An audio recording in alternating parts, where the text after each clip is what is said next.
Hello student, मैं हूं your Suraj sir और आज हम शुरू करने जा रहे हैं एक ऐसा टॉपिक जो मैथ्स में एक नई दिशा देता है। जी हाँ, आज हम बात करने जा रहे हैं इन्वर्स ट्रिग्नोमेट्रिक फंक्शन।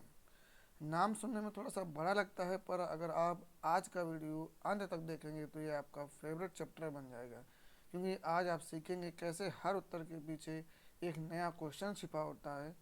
अब तक आपने हमेशा यही सीखा कि अगर हमें एंगल थीटा पता हो, एंगल एंगल क्या पता हो, हमें थीटा पता हो, तो हम क्या करते हैं, तो हम साइन थीटा निकालते हैं और कॉस थीटा निकालते हैं।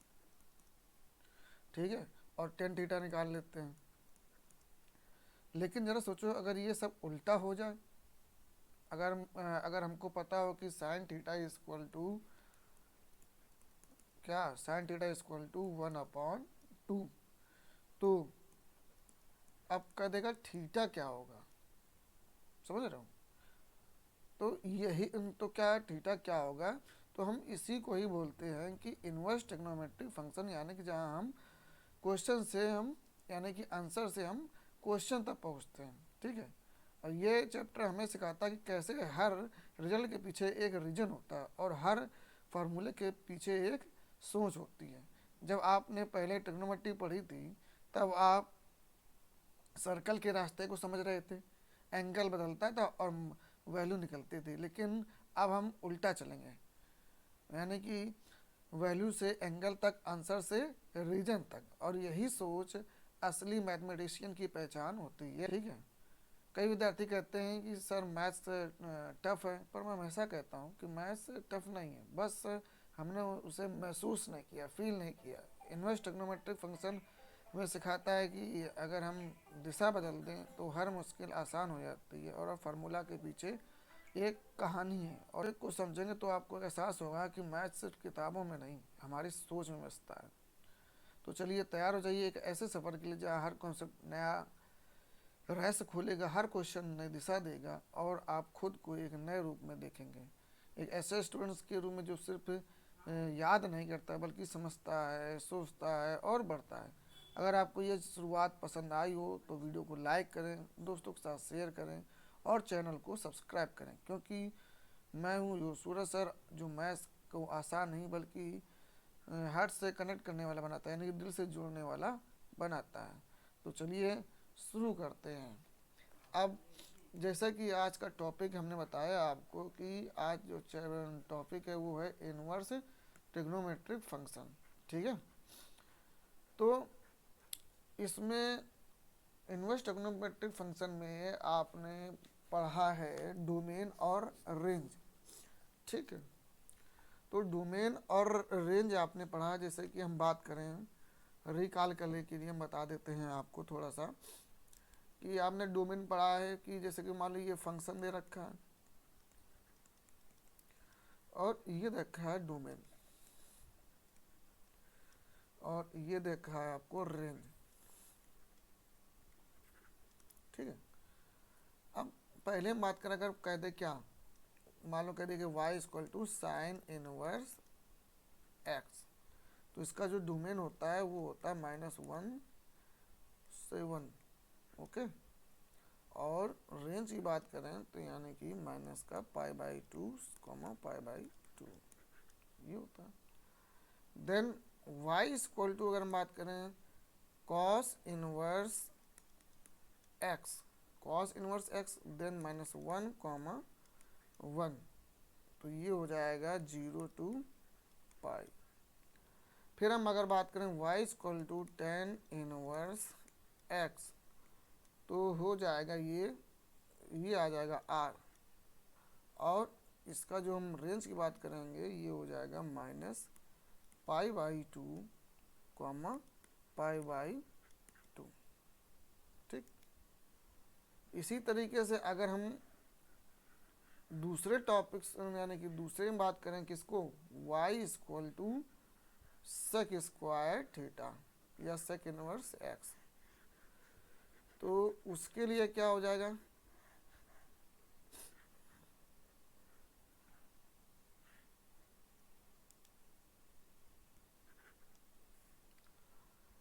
यानी कि अगर कहते हैं क्या y equal to sec inverse x. तो इसका जो डोमेन होगा आर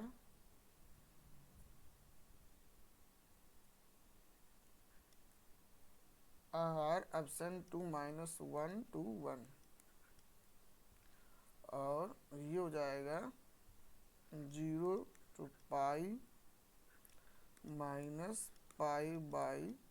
या एब्सेंट टू π/2। फिर y cosec inverse x equal to r absent -1 to 1, और ये हो जाएगा माइनस का π/2, π/2, और एब्सेंट 0। ये कॉसेक का हो जाएगा। लास्ट जो बचता है वो है हमारा y equal to cot inverse x। अगर आपको नहीं पता है तो इसको पॉज करके नोटबुक में जरूर इसको नोट डाउन साथ साथ में कर लेना। और इसका जो रेंज होगा वो हो जाएगा 0 से π। तो ये कुछ इसके क्या थे, फंक्शन और डोमेन और रेंज। ठीक है, अब इसके बाद हम बात करेंगे मोस्ट इम्पॉर्टेंट कुछ इसके क्वेश्चंस हैं उसके बारे में। हमसे पहला कह रहा है कि find the principal value, find the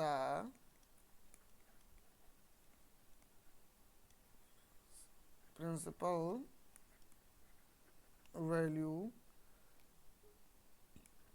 of each of the following।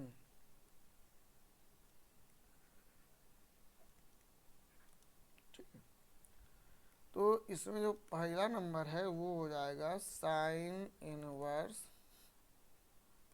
1/√2। ठीक, ये क्वेश्चन दे रखा है, वो कह रहा है कि इसकी जो है प्रिंसिपल वैल्यू इसकी हमें बतानी है। तो सबसे पहली बात तो हमें इसकी जो रेंज है, इसकी रेंज क्या होती है साइन इनवर्स की। हमने आपको अभी बताया था साइन इनवर्स का जो रेंज होता है वो होता है क्या, π/2 माइनस का π/2 π/2, ये हो गया। तो अब इसमें हम क्या करते हैं, let sine inverse 1/√2 equal to theta, ये हो जाएगा। तो अब हमें पता है कि साइन में किसकी वैल्यू 1/√2 होती है, वो होता है ये आपका 45 का, यानी 45 का। तो 45 को जब हम रेडियन में लिखेंगे तो हो जाएगा साइन π/4, ये हो जाएगा। अब इससे क्या हो जाएगा, ये साइन, इस वाले साइन से ये वाला साइन क्या हो जाएगा, हमारा कैंसिल हो जाएगा। तो आ जाएगा क्या, थीटा इक्वल टू π/4, है ना।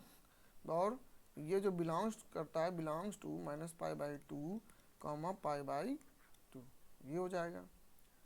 ठीक, यानी कि हमको यही बताना था कि जो इसकी जो प्रिंसिपल वैल्यू पूछा था हमसे, तो इसका जो प्रिंसिपल वैल्यू क्या हो जाएगा, इसकी जो प्रिंसिपल वैल्यू निकल के आई, प्रिंसिपल वैल्यू जो निकल के आई वो हो जाएगा साइन इनवर्स 1/√2 इक्वल इज π/4, ये। ठीक है, अब इसी तरीके से बिल्कुल सेम टू सेम क्वेश्चन हम दूसरे की बात करें तो दूसरा कह रहा है कॉस इनवर्स √3/2।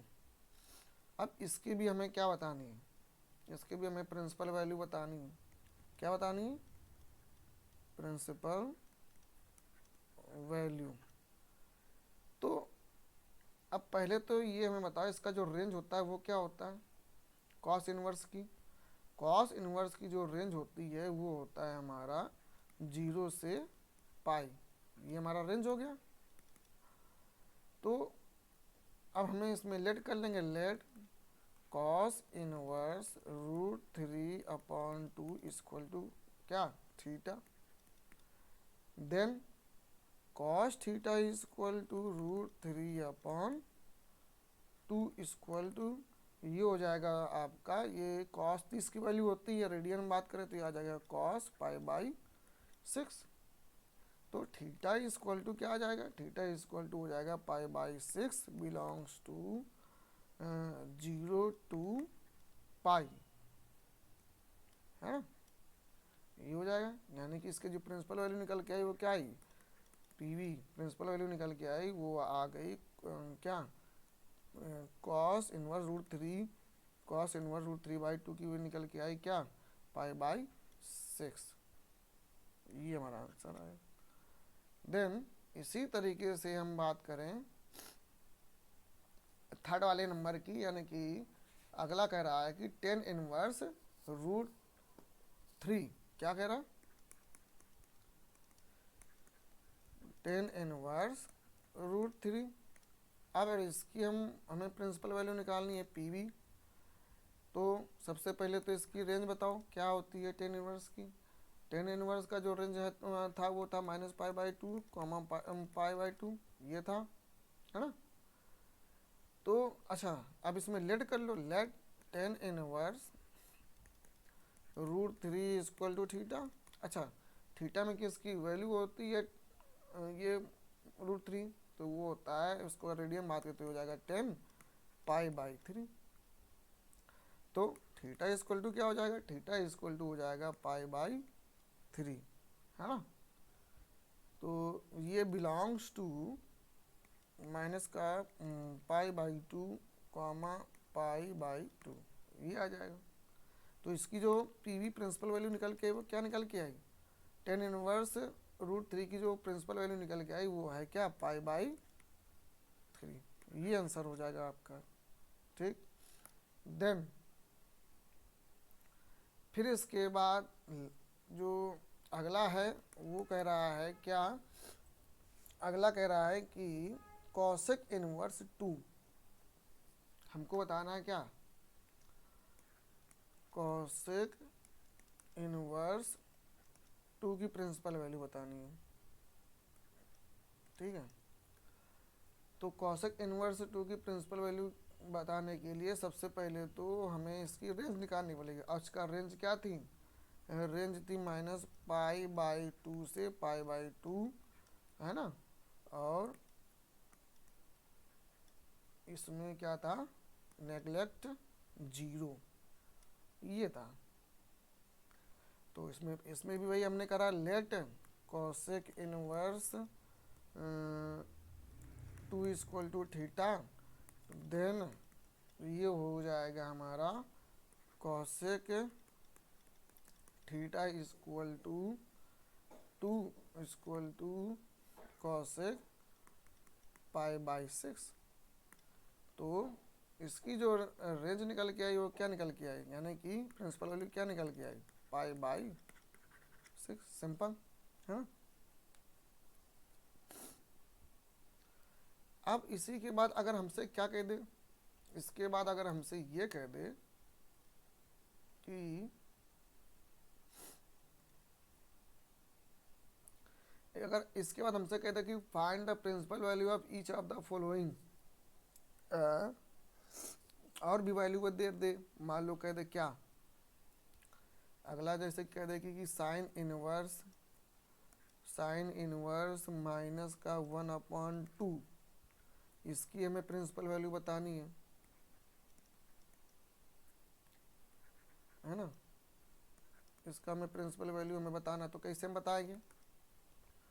तो इसके लिए सबसे पहले साइन इनवर्स का जो डोमेन था वो क्या था, रेंज था क्या, माइनस का π/2 से π/2, ये था। अब लेट कर लिया हमने, फिर हमने लेट कर लिया क्या, साइन इनवर्स माइनस का 1/2 इक्वल टू थीटा, ठीक है। तो अब किसकी वैल्यू होती है ये, इसमें माइनस का π/6 ये आ जाएगा, ठीक है। अच्छा पाई जहाँ पर क्या होता है माइनस का pi by 6 belongs to minus का pi by 2 comma pi by 2, तो इसकी जो प्रिंसिपल वैल्यू निकल के आई वो क्या निकल के आई, माइनस का पाई बाई 6। ये आंसर आ गया। ठीक, फिर इसी तरीके से एक लास्ट क्वेश्चन है, वो ये है कि अगर कह दे क्या कि टेन इनवर्स माइनस का √3, अब हमें इसकी प्रिंसिपल वैल्यू बतानी है। तो प्रिंसिपल वैल्यू बताने के लिए हम क्या करेंगे,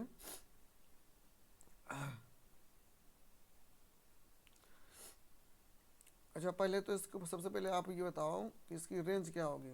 रेंज हमने क्या लिखवाई थी, इसकी रेंज होती है माइनस पाई बाई 2 से पाई बाई 2। ठीक है, अब वही काम कर लो, लेट कर लिया theta, let tan inverse minus का √3 इक्वल टू थीटा।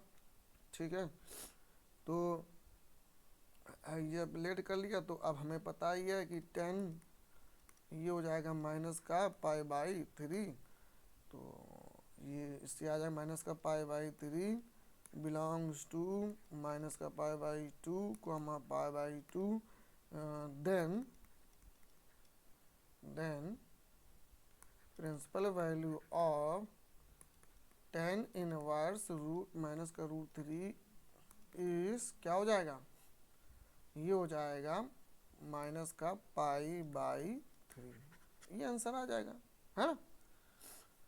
इसी तरीके से अब अगर जब कह दे क्या, अगर अब हमसे कह दे क्या कुछ इस तरीके से क्वेश्चन आ जाए कि बोले कि अगला है क्वेश्चन, कह दे क्या कि फाइंड द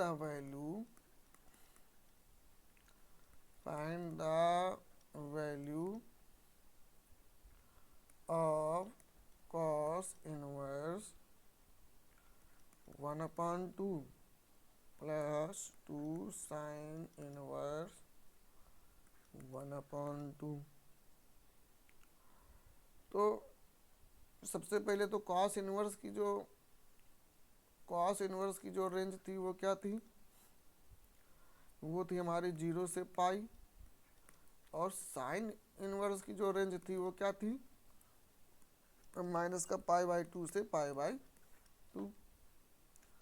ठीक है, तो इसमें क्या हो जाएगा कि लेट कर लेंगे, let cos inverse 1/2 equal to θ1।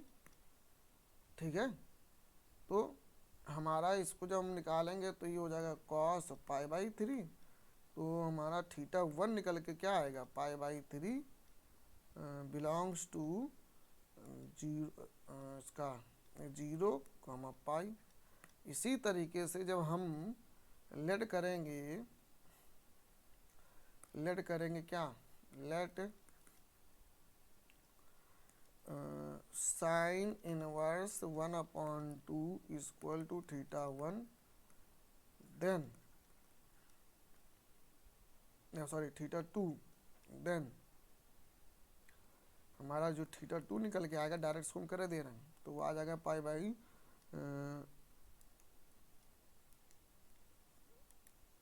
Pi by 6 belongs to minus का pi by 2 comma pi by 2। हाँ, ये आ जाएगा। तो अब इसके बाद हम क्या करेंगे कि cos inverse 1/2 plus sine inverse, ये क्वेश्चन था हमारा 2 साइन इनवर्स 1/2, तो इसको जब हम सॉल्व करें तो आ जाएगा क्या, पाई सबकी वैल्यू रख दूँ, पाई बाई 3 था प्लस 2 इंटू पाई बाई 6 ये था। ठीक है, अब जब इसको जब हम सॉल्व करेंगे तो आ जाएगा पाई/3 प्लस 2 पाई/6 और 2 3 जा 6। इसको जब सॉल्व करोगे तो आ जाएगा पाई/3 प्लस पाई/3 इक्वल टू 2 पाई बाई 3। ये आंसर आया। ठीक है। इसके साथ में हम नेक्स्ट वीडियो में हम इसके और भी क्वेश्चंस लगाएंगे जो कि मोस्ट इम्पॉर्टेंट होते हैं। तो इस चैनल को जरूर से ज़रूर लाइक शेयर एंड सब्सक्राइब कीजिएगा और अपने मित्रों से फ्रेंड्स के पास ज़रूर शेयर करिए, जिससे जो है कि उनकी अच्छे से अच्छे रिवीजन हो सके। और आप लोग बताइए कि हम आपको कौन सा टॉपिक्स आपको टफ लगता है, हम उस टॉपिक पर आपको इसमें इजी टू इजी वे में हम उस टॉपिक को हम बताएंगे। ठीक है, तो तब तक के लिए जय हिंद, नमस्कार।